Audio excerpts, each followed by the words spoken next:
we're talking about suffering. And I think I wouldn't do justice and I wouldn't be authentic if I didn't talk about some of the suffering that I've been going through. The last 4 months have been like the craziest months of my life. I don't know what the hell the universe is trying to teach me, but it's been freaking painful. In October, my parents' home caught fire. I almost lost my mom and dad. They were rescued by firemen on the roof. And so the home is still being rebuilt, and that was like scary and painful.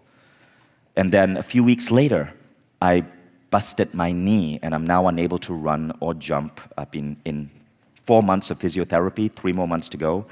That was painful. But the hardest part is that my 19-year relationship ended. And I know that's a big shock to many people in Mindvalley because me and my now ex-wife, but close friend Kristina, started the company together. So after being together for 19 years, we simply decided that our relationship was us living someone else's illusion. We realized that this idea that when you get married, it should be forever is a societal construct. And there are certain cases where it doesn't matter.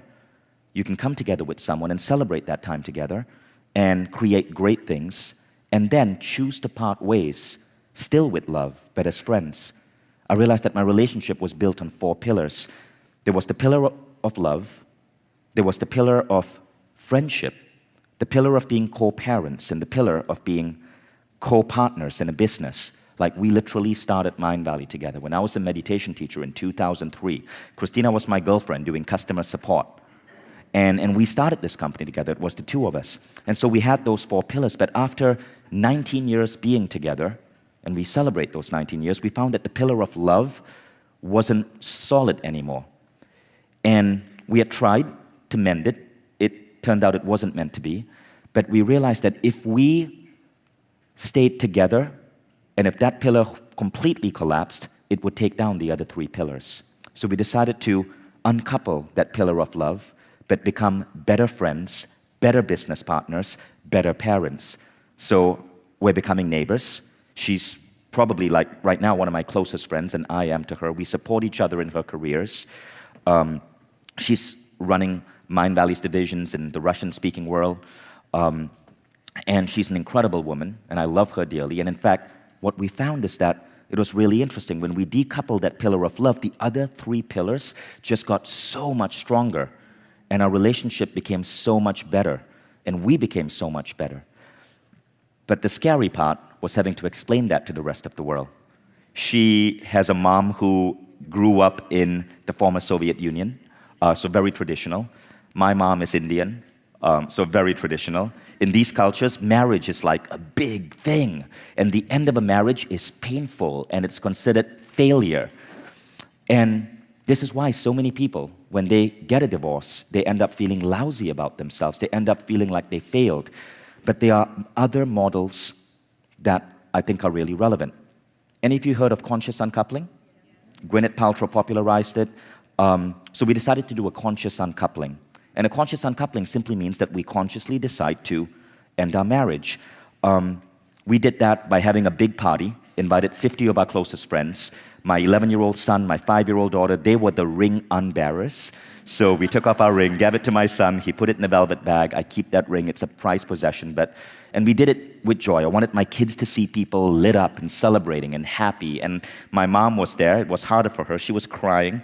But I wanted her to see that among my friends, which is a different generation, it's okay. And it doesn't mean that I failed or that she's failed or that the family has failed, but that this is part of life. And I value Kristina because we built so much together. So I wanted to share that with you guys. And interestingly enough, Katherine Woodward-Thomas, who wrote Conscious Uncoupling, is right here in the front row. Katherine, would you stand, please? Yeah. I just want to say, Katherine, Conscious Uncoupling is an incredible book. After I read it, I passed it on to many friends of mine who had ended relationships 5, 10 years ago. And what they realized is that the relationships had ended badly and they were still holding on to pain. And this pain was affecting their future relationships. And reading that book, even though they were already uncoupled, helped them heal that pain. So I strongly recommend that book. Check out Conscious Uncoupling. It's a beautiful book, and it gives you a new model for understanding love and understanding the world. Now, what I'd like to do, if it's okay with you, is play a 6-minute video, because I want to bring you into my world. So when me and Kristina knew that we were going to uncouple, and we decided that we were going to celebrate one last Valentine's Day together, and then on February 15 this year, take off our rings. And so on Valentine's Day, we assembled the entire company, and we shared with them 6 minutes what was happening, because we wanted to make sure that our team members didn't feel that their jobs were threatened or that their world was going to come down, because traditionally, when you go through a divorce, it is one of the single most stressful events in your life. It is so stressful that people break down, they're unable to work, CEOs suddenly are no longer able to function at their job, and we wanted them to know that this was okay and we're doing a new model. With your permission, I'd like to play that video for you. This video is going to bring up stuff for some of you. But again, remember, suffering is good. So if it brings up stuff, it's okay. But the main thing is, I shared this video with Katherine, and she said, this is really beautiful, Vishen. You should share this with other people because it helps show people a new meaning schema. Remember meaning schema? It's how we transform a new meaning schema of love and relationship. So this is the video of us explaining to our people for the first time, and they were surprised why we were going to have our last Valentine's Day. Okay, so me and Kristina have been together for 19 years, pretty much the entire 21st century, right? Well, all of the 21st century. Because we started dating February 2000, so it's been 19 years, and we decided to make this our last Valentine's Day, which means tomorrow we officially, formally end our marriage. And I know it might come as a shock to many of you because we co-founded this company together. But we wanted to explain why. Firstly, it wasn't because of any massive issue. We just spent so much time in personal growth, and it turns out that, the love doesn't change, but the society's label of how that love should structure is what we want to reinvent. So we are moving from being partners in love as husband and wife to becoming co-founders, friends, co-parents of our children. I'm simply moving to the apartment below. Our kids are cool with it. We're cool with it, and we're not looking for condolences. You should be cool with only it. looking for condolences. Kristina, would you like to add anything? I really don't know what to add, but I know a lot of questions will be coming up, and if you have any questions, you are absolutely welcome to come and ask us. When I shared with my parents, and when I shared with people who take marriage purely traditionally, they have a lot of questions. They ask, what's the real reason? The real reason is that we think that we should function much better as friends and partners in business and as parents, but we want to release each other for love. We do love each other, but in a different way. We love as relatives, as people who have been together for a really long time. Vishen is going to be my best friend for the rest of my life, I know that for a fact. And it's just functioning better for us this way.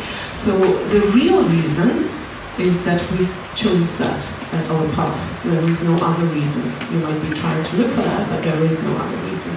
And that I know is going to be the biggest question, because that's a question which I got from Hayden, which I got from my parents, and I know a lot of you might be wondering, who did that? No one. We came to that together, simultaneously. I can't even say whose idea it was. It just came to us naturally. But I really appreciate everything that we created, and I don't even see the closure of this 19 years as something sad.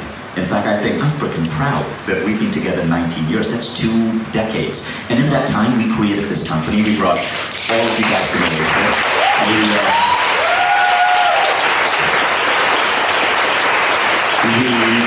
We created two awesome children who we are bringing forth in the world. Well, she didn't. I just had fun helping out. But I want to acknowledge Kristina for one thing. When I was homeless, literally sleeping on a couch, because I had no money, I lost everything, I was broke, she was the person who believed in me most. And so I wear the wedding ring. I've worn our wedding ring for No. 16 years. And this wedding ring, because we were so broke, this ring cost $19. It's a $19 ring. It's fake gold. We bought it from her. It's not fake, it's real gold. Yeah, but it's diluted with copper. But this $19 wedding ring is probably my most prized possession. I've lost it several times. Once in a strip bar in Thailand. You don't have to bring up that story.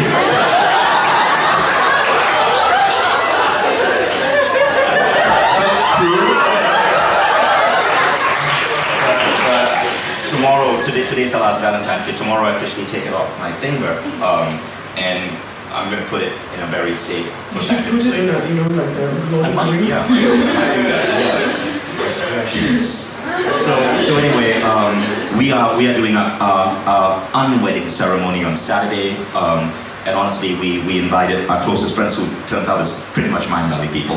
Our apartment isn't very big. We couldn't invite the entire team, plus that would be awkward. And so we have about 50 of you joining us, and we're going to say our closing vows then, and then move into this new transition. So anyway, guys, please don't freak out about this. And I know so many of us have like parental or society ingrained thoughts on the word divorce.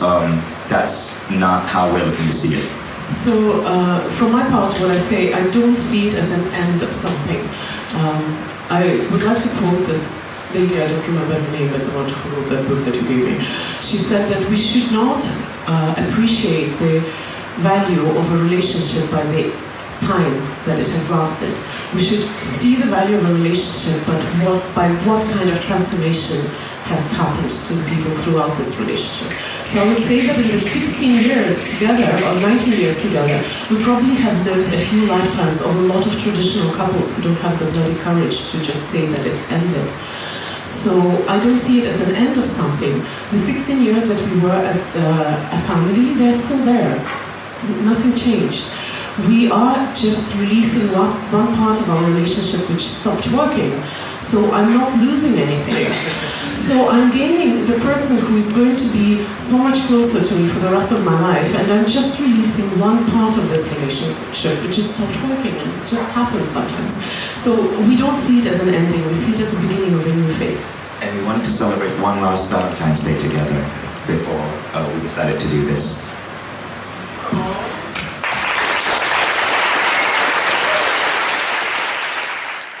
So thank you for stepping into that world, and thank you, Katherine, for providing to people like me a framework, a conscious uncoupling that we can refer to. I hope maybe that video might help shed the light that love is a lot deeper and a more complex thing than what society says it should be. It's funny, we decide that love is when we make an oath to someone, get the government involved, sign papers, but really it can be multidimensional, and all we did was move the love around into different areas. But those two rules have helped me even as I went through this form of suffering. The first thing I do is I ask myself, what can I learn from this? How can I grow? How will this increase my rate of self-evolution? So I started reading books on relationships and love so I can be better for the future. And then the second thing is, how can I serve the world better? To get my mind off what might sometimes be pain, I think about how can I make other people happy? While I'm working on my growth, how can I serve the world? So I'm traveling more, I'm speaking more, I've decided to, I have more free time on my hands right now. I've decided to write a book every year, and dedicate more time to my kids as well. And I know what you guys are thinking as well. You're probably wondering, Kristina mentioned in that video that I lost my wedding ring in a strip club in Thailand. Can I just, even though this might be appropriate, could I just clear the air on that one? She was with me in that strip club. We were just exploring the streets of Pattaya. And I know I was going really deep. I just want to get shallow for a moment. We were exploring the streets of Pattaya, and we were in the strip club, and we were just curious, but it was so shady. And I have this weird habit where when I'm nervous, I play with my ring. I move it back and forth, back and forth, back and forth on my finger. And before I could fully put it on my finger, a ping pong ball hit me on the face. No, wait. It's not what you think. It's not what you think.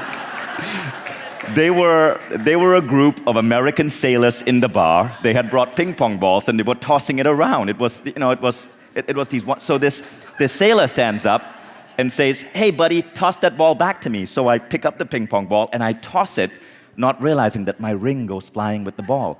And so I go back to do my awkward, like worried move with my ring, and I realize, wait, the ring is not in the finger.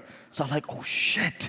So I then pretend I drop a pen. Kristina's next to me, and I'm on the ground trying to find this mysterious pen so that she wouldn't realize I dropped the ring. And I'm frantically going, where the hell did this ring roll to? The ground is so disgusting, you wouldn't believe it. And then all of a sudden, I see this pair of legs. So I stand up, and there's this naked stripper in front of me, holding up my ring.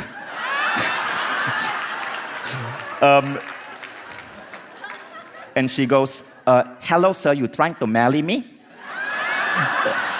The ring flew off my finger, hit her on the chest while she was in the center. And fortunately, she was cool enough to pick it up and bring it back to me. And I had to explain that to Kristina. So anyway, that's the Thai strip club story.